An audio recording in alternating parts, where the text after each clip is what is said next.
Hey everybody, this is Lewis Speaks 2021, and I want to ask y'all a question. In your relationships, are you the overgiver? Are you the one always giving the most and doing the most in the relationship?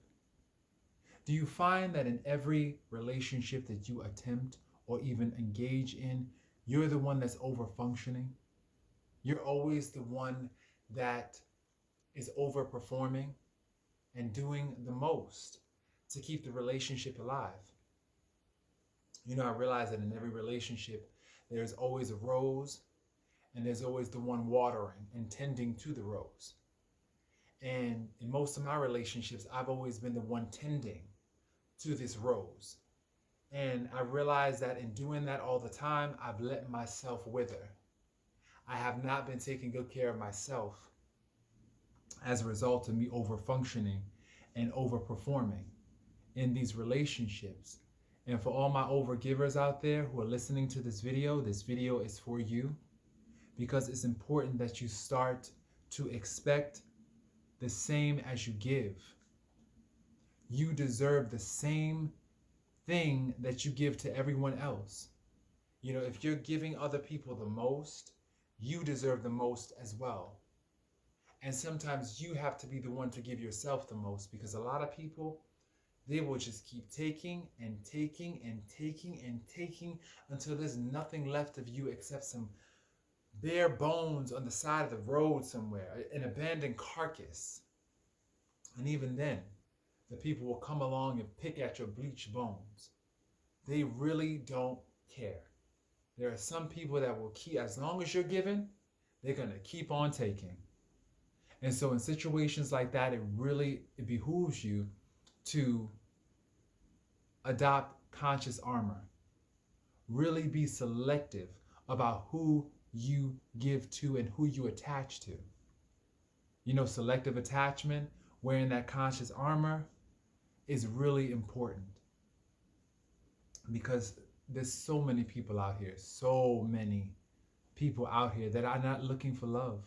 They're looking for help. They're looking for support. They're looking for a car. They're not looking for anything substantial. They're looking for a free ride and they don't want to do anything to earn you. So, in situations like that, it becomes really important that you take care of yourself and just identify. Identify, are you an overgiver? Are you the one that's always overperforming? Are you the one that's always making the plans, taking the initiative? Are you always the one setting up everything? A lot of people are really in relationships with themselves and they don't even know it. They're with someone, but they're really in a relationship with themselves because the person don't even do anything for them. They're just a warm body who's really just a parasite sucking the life blood out of someone that they call lover or partner. It's ridiculous. And the overgiver normally is so used to overgiving for a variety of factors. I encourage those who overgive to really look at your family of origin, look at your caretakers, look at that family dynamic, and see what role you have learned from watching either your mother or your father in action. Because we learn this somewhere. We learn how to take responsibility for things that are not our responsibility from somewhere. And so you have to identify the source of where you learned this from. Where did I learn to be an overgiver? Where did I learn to overperform in my relationships? What messages did I receive growing up that made me think this type of behavior was either necessary for my survival or okay? And so you really have to just unpack that bag. Because as I mentioned earlier, a lot of people that you are in relationship with will see that you are always the one to make the plans. Will see that you always are the one to overgive and try and do it all, and they will just coast on your kindness. They will coast on your initiative because they know that they don't have to do anything, because they know that you got it covered. And so you teach people how to treat you. If you constantly are the one overgiving, I encourage you to take a step back. Let other people show you for a change. Let them give you more than you give. And if they're not giving more, let it go. But a lot of times we're afraid to let it go because we're afraid of loneliness. We're afraid of being perceived as the bad guy, or we're the bad guy if we don't overgive, you know? Or it's not nice. We're afraid that we're not going to be seen as nice. We're afraid that the image that we're trying to uphold will be tarnished and shattered if we don't overgive. Stop right there. Stop trying to make it look good on the surface while you're suffering underneath the surface. You know? This is why you're fighting private wars and fighting with this internal conflict, because you're so busy trying to make it look good on the outside while you're struggling on the inside.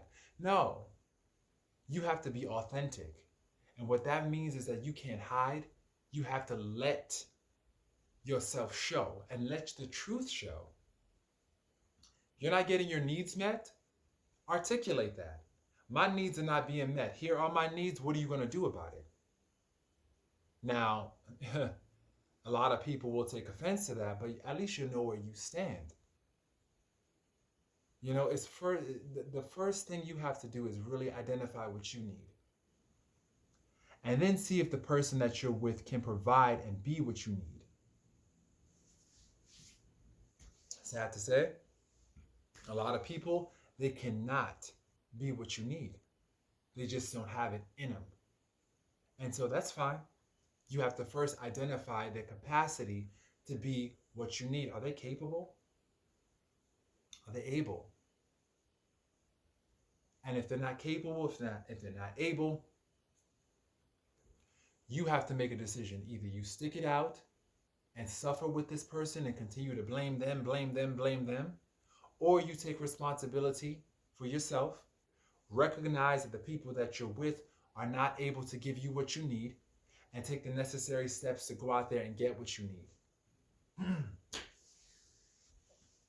Because at this stage in the game, we can't blame anyone but ourselves now. Yes, people will pretend, but real situations expose real people. You have to put these people in real situations to see exactly who you're dealing with. Stop overgiving because it's easy or it's comfortable or because it's what you're used to. Stop overfunctioning because you don't want there to be any difficulties or you're afraid of confrontation.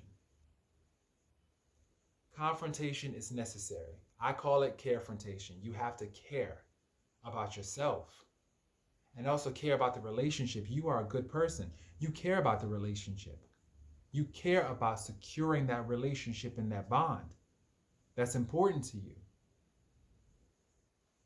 So the thing about it is this, and if you really care, if you genuinely care about that relationship, what you're going to do is not suffer in silence. You want it to be authentic. And part of authentic relationships is the airing out of grievances in a safe environment. And that doesn't mean coming out of a bag on somebody, yelling and screaming and acting irrational. No, you can calmly state your needs. And you can calmly assess whether or not the person is capable of meeting your needs. And if they're not, well, then you're going to have to bow out gracefully. And if you choose to say, you in effect choose the consequences, which is hurt, heartbreak, disappointment, letdowns, unfair treatment, inequity, the list goes on and on. So to all my overgivers out there, the ones who overfunction in relationships, trying to audition for love, you don't have to do that because you already have the part for love. You were born with the part. You already have the part. And the part that I'm referring to is a loved individual. You already were cast as a loved individual. God loved you when he created you, and he don't make no junk. So you're already cast in the role as a loved individual. You don't have to audition for that role by doing the most. Stop. This moment, commit today. This very moment, stop doing the most. Let other people show you some time. Continue to be a good person, but stop taking shorts and stop letting people get away with giving you less than what you know you deserve. Stop it right now. This is Lewis Speaks, wishing everybody a safe, wonderful journey, and also happy, healthy relationships, one with themselves, with their creator, and with other people. Peace, y'all.